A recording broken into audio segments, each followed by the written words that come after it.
Today is Friday, July 2nd, 2021. This is Dirt Tracker Daily. I'm Justin Fiedler. Today we've got details on last night's racing for the USAC Sprint Cars, Summer Nationals, and IRA, and we get you ready for a busy weekend ahead for the Outlaws and Lucas.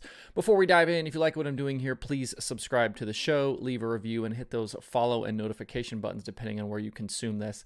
That helps out me and makes sure that you don't miss any future episodes. Also, make sure to follow at DIRTRACKR on Twitter, Instagram, Facebook, and TikTok. And don't forget, DIRTRACKR.com has a bunch more cool dirt racing stuff. Now let's get into the show. The USAC National Sprint Cars made a stop at Plymouth Speedway last night before they head to Lincoln Park for 2 nights, tonight and tomorrow. In a feature that went caution-free, it was CJ Leary who led all 30 laps en route to his second win of 2021. Justin Grant tried to run him down late, but had to settle for second. Kevin Thomas Jr. finished third, Tanner Thorson fourth, and Brady Bacon hard charged from 13th to finish fifth. In Leary's last 3 USAC Sprint Car wins, he's led every single lap in every one of them back to Lawrenceburg in July of 2020. Robert Balog's top 10 streak was busted last night with an 11th place finish. He qualified 19th of 27 cars and was left trying to battle back all night long. He transferred into the feature from the B main and drove up from 19th, but came just 1 spot shy of his 16th straight top 10. As for points leader Brady Bacon, he continues to find ways to finish up front even when he doesn't start there. 4 times this season he started outside the top 10, and all 4 times he's converted them into top 5 finishes. Making good nights out of what could be bad nights is how you win championships. With 2 nights at Putnamville on tap, he's got 58 points right now on Justin Grant in second. KTJ, Baloo, and Leary complete the top 5. The Sprint Cars had 4 races at Lincoln Park in 2020, with Shane Cottle and Chase Stockin bagging 1 each and Brady Bacon winning 2. If you can't be there for the next 2 nights, Flow Racing has you covered with the live stream. After running Beaver Dam on Wednesday night to start the week, the Summer Nationals trekked to Iowa last night to race at Davenport Speedway. I had a very nice 35-car field on hand and got to see some really good racing. In the end, it was Bobby Pierce celebrating his 2nd win of the week and 4th of the season. Early leader Tony Jackson Jr. slipped up off the bottom in turn 4 on lap 11, and that was the opening the smooth operator needed. He slipped by on the bottom and was never challenged again. Frank Heckenass Jr. ended up 2nd after his troubles the night before at Beaver Dam. Brandon Shepard drove from 13th to finish 3rd. Jackson faded to 4th, and Shannon Babb had a really nice 21st to 5th run that was good for the night's hard charger. Pierce's closest competition in the points is Tanner English and Brian Shirley, and English was 8th last night while Shirley was 12th, so that points gap is going to spread out even more. Week 3 for the Summer Nationals continues through the weekend with stops at the Dirt Oval at Route 66 tonight, Fayette County tomorrow, and Lincoln Speedway on Sunday. The modifieds are back on the card tonight, and we'll see if Nick Hoffman's insane season can continue. He actually spent last night working on Heckenass late model, which I thought was pretty cool. Dirt Vision has live streaming coverage all weekend with your Fast Pass. In last night's IRA Sprint Car race at Plymouth Dirt Track, NASCAR driver Chase Briscoe started on the pole of the feature, driving Paul May's 71M, but the night belonged to 10-time champion Bill Balog. In an off weekend for the All-Stars, he was in the field. He took over the lead in lap traffic from Briscoe and drove away to his 5th win of the season and 2nd in a row. Points contenders Jake Blackhurst and Jeremy Schultz finished 2nd and 3rd, with Jordan Goldsberry and Josh Schneiderman completing the top 5. Briscoe actually suffered damage after he spun during the feature and collected Scotty Thiel. Thiel recovered to 7th, while Briscoe ended the night 19th. The IRA Sprint Cars go quiet now until July 23rd at Outagamie Speedway in Wisconsin. The Pennsylvania Speedweek show at Hagerstown Speedway was rained out last night. That leaves 3 shows left to decide the week-long champion. Tonight, the Sprint Cars head to Williams Grove. Saturday, they'll go back to Port Royal, and then the week closes out on Sunday at Sealands Grove. Last night's rainout means Kyle Larson is now done for the week, so the spotlight will be on the locals and who can take down the championship.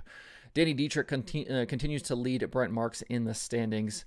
So here's where things get a little crazy with the streaming services the next couple of nights. You've kind of seen this up through this last night to, kind of through the week with all the places you have to watch these.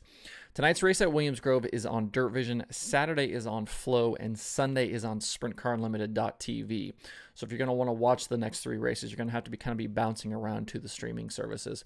This is kind of what happens with this deal. It's unsanctioned. Nobody's really, kind of in control of the week in terms of the streaming. So you kind of get whatever deals the track has. That's where these are going to end up at. So these are on the streaming schedule all weekend long as well.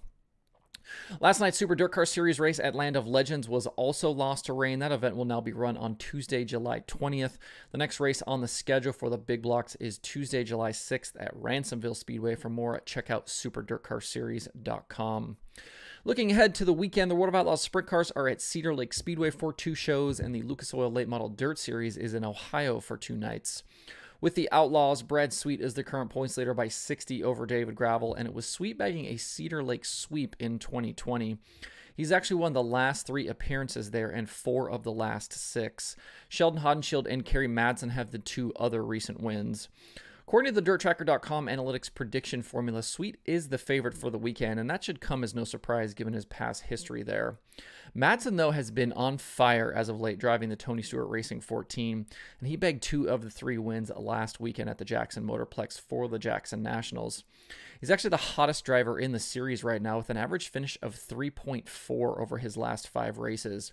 He's got 12 straight top 8 finishes and is really, really gelling with crew chief Ricky Warner right now.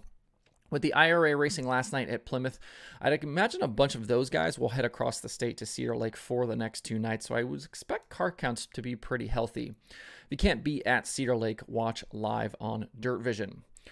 For Lucas, they've only raced twice in the last 5 weeks because of the Dream Week and at Eldora, and then the 3 race nights they've lost to rain. Tim McCreadie continues to lead the standings over Hudson O'Neal and Jonathan Davenport, and as we've talked about, it's I think basically those 3 racing for the championship right now.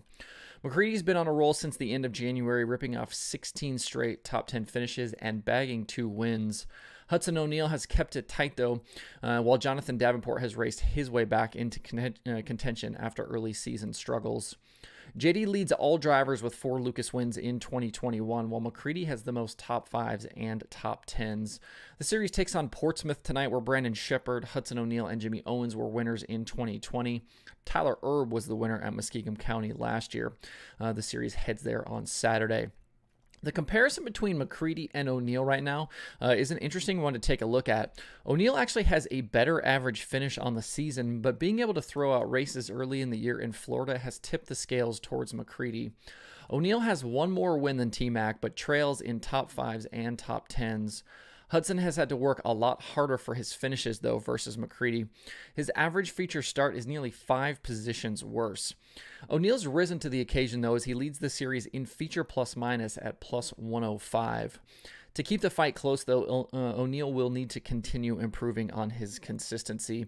MapTV Plus has live streaming coverage of Lucas both nights. Drop me a comment below or on social. Let me know what you're looking forward to this weekend. Are you headed out to the track? You know, what's on your schedule to watch on the streaming services? What battles are you excited to see? Drop me a comment. Let me know.